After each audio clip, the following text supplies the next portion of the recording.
Hello students, જય સ્વામિનારાયણ. કાલે આપણે ગુરુત્વાકર્ષણના સાર્વત્રિક નિયમનું મહત્ત્વ, બરાબર છે, એનો ઉપયોગ, પછી એને જે આપણે બળ શોધવાનું હતું, બળ શોધવાનું કઈ રીતના, પછી એનો જે સૂત્ર હતું એ સૂત્ર કઈ રીતના બને છે, બરાબર છે, એની ગાણિતિક પ્રક્રિયા, આ બધું આપણે જોયું હતું. હવે તમારે શું જોવાનું છે તો કે મુક્ત પતન એટલે શું? મુક્ત પતન.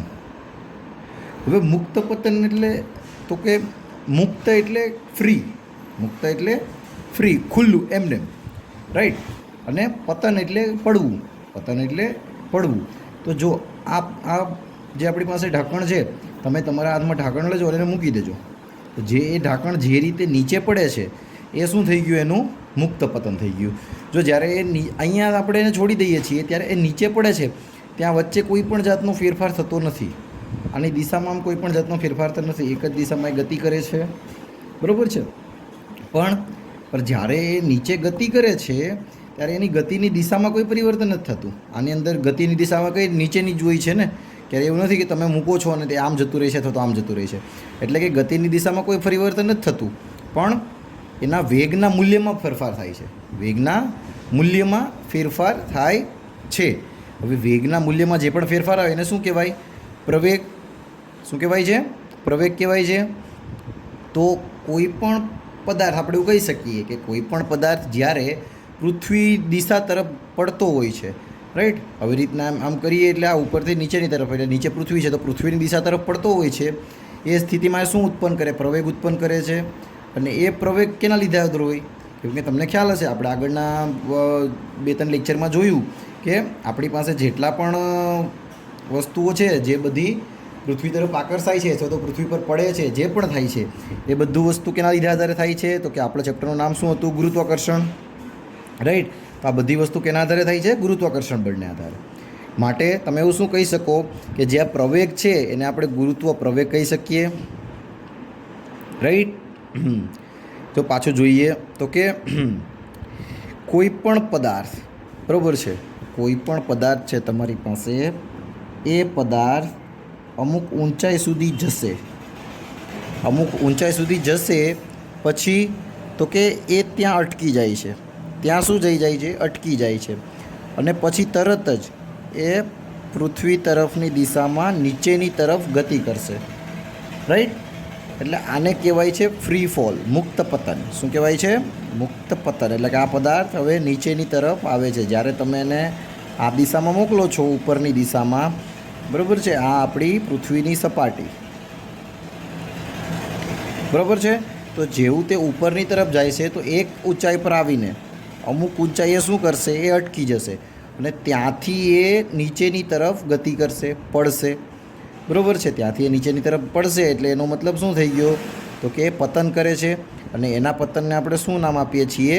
તો કે મુક્ત પતન. એના પતનને આપણે શું નામ આપ્યું? મુક્ત પતન. કેમ કે એ ફ્રી ફોલ, એટલે ફ્રી છે, અહીંયાથી ફ્રી થઈ જાય છે અને પછી નીચેની તરફ ગતિ કરે છે, એટલે કે પડે છે, બરાબર છે.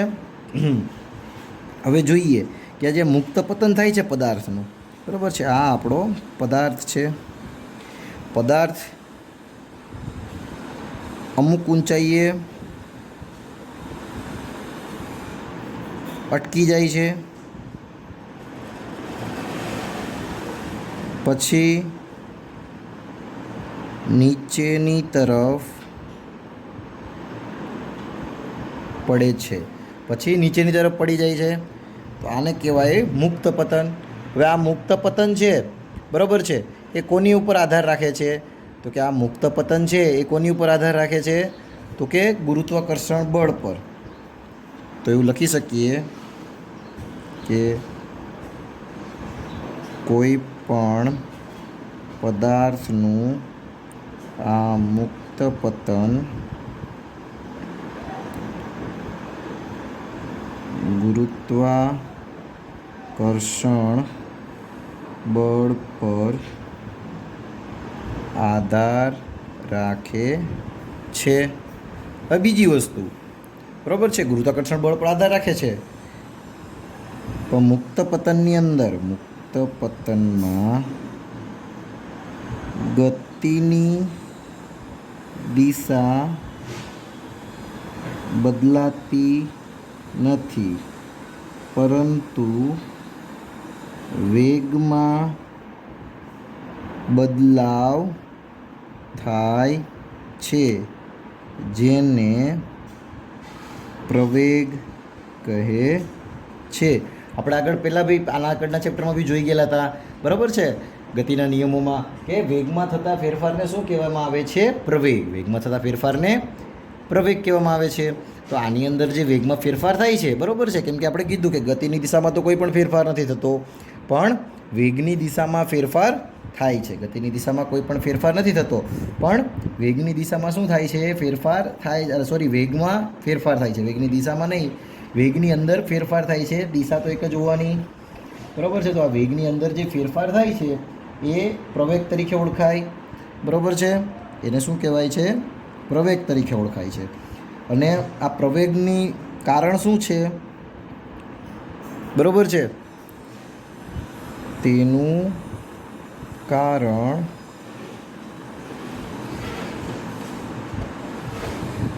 ગુરુત્વાકર્ષણ બળ હોવાથી, તેનું કારણ ગુરુત્વાકર્ષણ બળ હોવાથી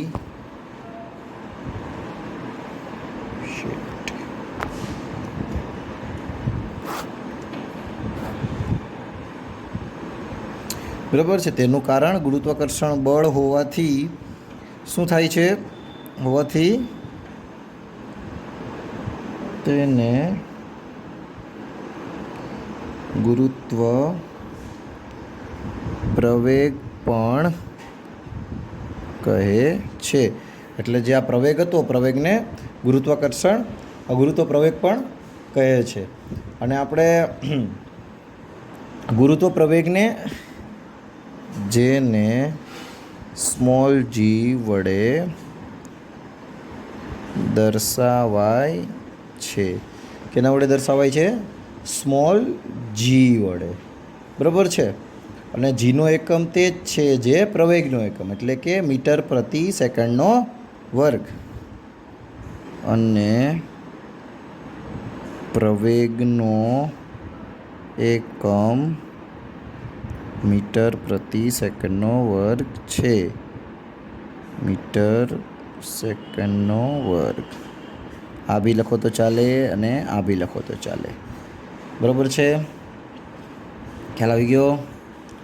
હવે બીજી વસ્તુ કે આપણે ગતિનો બીજો નિયમ ભણ્યા હતા, યાદ છે? બરાબર છે, એફ બરાબર એમ એ, એફ બરાબર માં, એવું આપણે કંઈક ભણ્યા હતા. તો આપણે જે વાત કરી હતી કે બળ એ દ્રવ્યમાન એટલે કે માસ અને પ્રવેગનો ગુણાકાર, પ્રવેગ એટલે એક્સેલરેશન એ, બરાબર હે? તો પથ્થરનું દ્રવ્યમાન એમ હોય અને એનું મુક્ત પતન કરીએ તો ગુરુત્વાકર્ષણ બળને લીધે પ્રવેગ ઉત્પન્ન થાય, એને આપણે જી કહીએ, બરાબર છે. પ્રવેગને આપણે કેના વડે દર્શાવીએ? જી વડે દર્શાવીએ.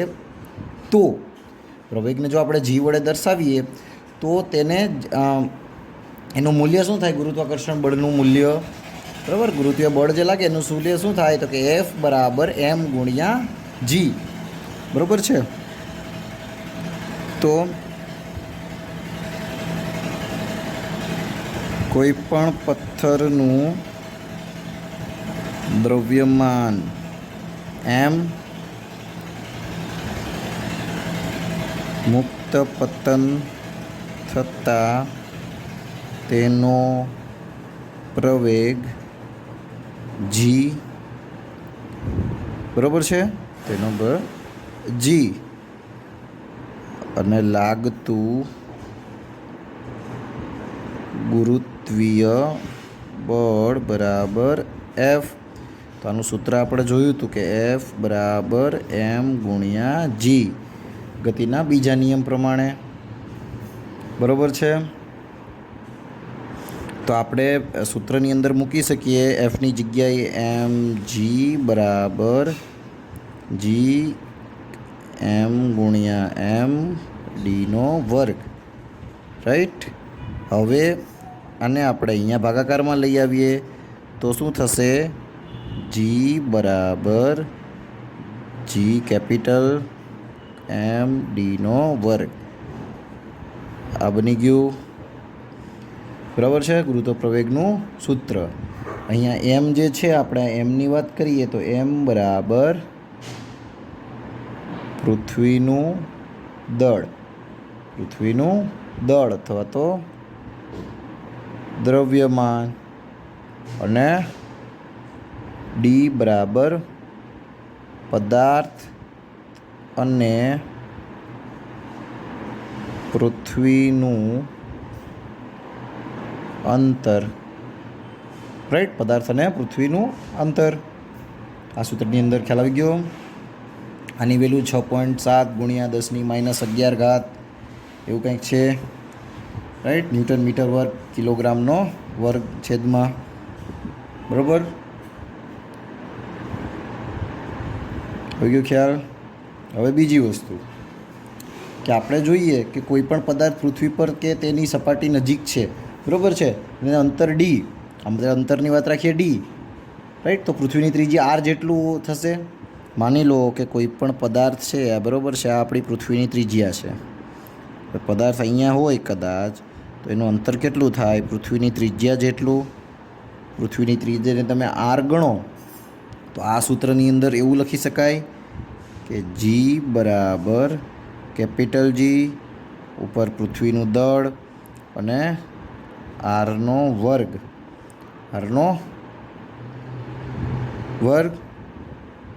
બરાબર છે. કારણ તો કે આર બરાબર પૃથ્વીની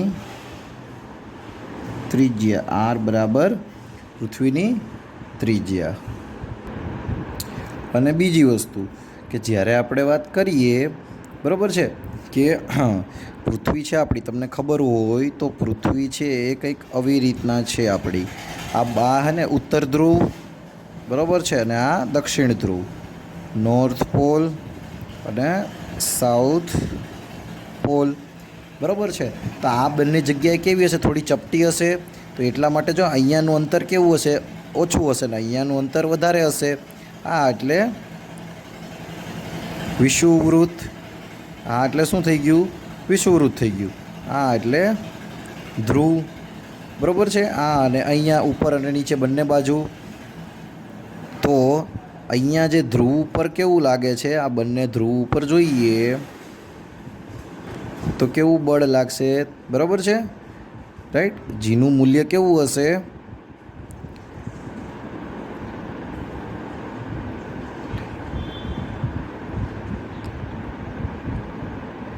જીનું મૂલ્ય વધારે હશે, બરાબર છે.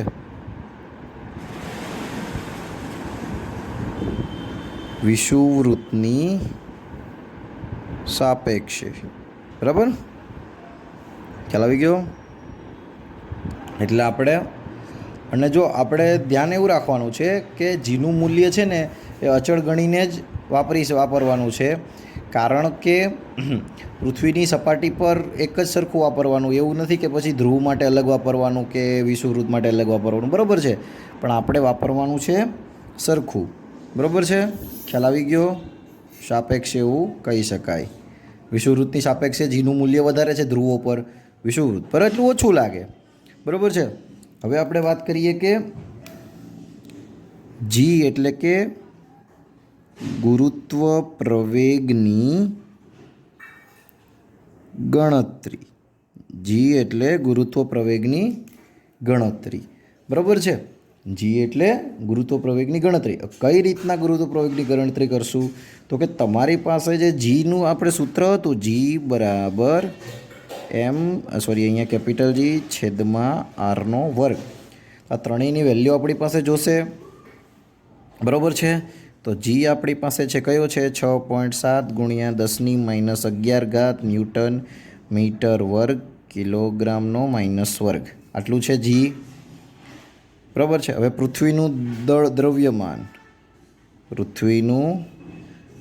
દ્રવ્યમાન બરાબર એમ બરાબર 6 ગુણ્યા 10⁻24 કિલોગ્રામ, અને પૃથ્વીની ત્રિજ્યા પૃથ્વીની ત્રિજ્યા એટલે કે આપણે આર લખીએ બરાબર 6.4 ગુણ્યા 10⁶ મીટર. એટલું ખ્યાલ આવી ગયો. હવે બીજી વસ્તુ કે અહીંયા સુધી આપણે ખ્યાલ આવી ગયો તો આને વસ્તુ સૂત્રમાં મૂકતા આવડે કે જી બરાબર એમ એટલે આ રહ્યો અહીંયા તો કે 6 પહેલાં આપણી પાસે જીબી છે 6.7 ગુણ્યા 10⁻11 એન એમનો વર્ગ બરાબર છે અને કિલોગ્રામ માઇનસ વર્ગ ગુણ્યા એમ બી ગુણાકારમાં થાય એટલે અહીંયા 6 ગુણ્યા 10⁻24 કિલોગ્રામ છેદમાં આરનો વર્ગ છે.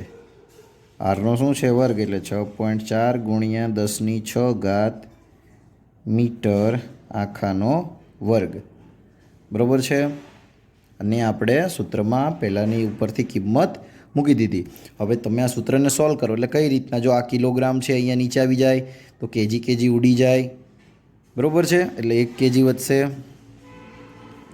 ખ્યાલ આવી ગયો? યસ.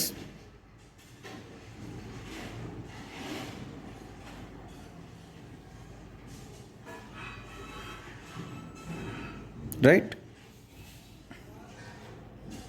હવે જો આ સૂત્ર પરથી આપણે આગળ વધીએ તો તમે અગર શોધશો તો તમને જવાબ મળી જશે બરાબર છે. મીટર વર્ગને ખાલી એટલું જ વધશે કેમ કે આ ન્યૂટનને તમે અલગ પાડો એટલે એમાંથી બી કિલોગ્રામ નીકળશે બરાબર છે. એટલે એ બધું કટ થઈ જશે. વધશે તમારી પાસે શું વધશે તો કે 9.8 મીટર સેકન્ડનો વર્ગ મીટર પ્રતિ સેકન્ડનો વર્ગ. એટલે આપણે લખી શકીએ કે પૃથ્વીના ગુરુત્વ પ્રવેગનું મૂલ્ય સ્મોલ જી બરાબર 9.8 મીટર સેકન્ડ પ્રતિ સેકન્ડનો વર્ગ. ઓકે, તો જો કાઉન્ટિંગ કરી લેજો, થઈ જશે. સિમ્પલ છે. આનો વર્ક કરવાનો છે. અહીંયા બધું તમે સોલ્વ કરશો એટલે તમને ખ્યાલ આવી જશે. ના ખબર પડે તો પૂછવું અને જે કંઈ પણ ડાઉટ હોય ફોન કરી અને ટ્યુશન પર ટાઈમ લઈને આવી શકો છો બરાબર છે. હવે આપણે ટ્યુશન ચાલુ થઈ ગયા જેવું છે એટલે તમે ટ્યુશન પર ડાઉટ માટે આવી શકો છો. ઓકે, ચાલો, થેન્ક યુ. જય સ્વામિનારાયણ.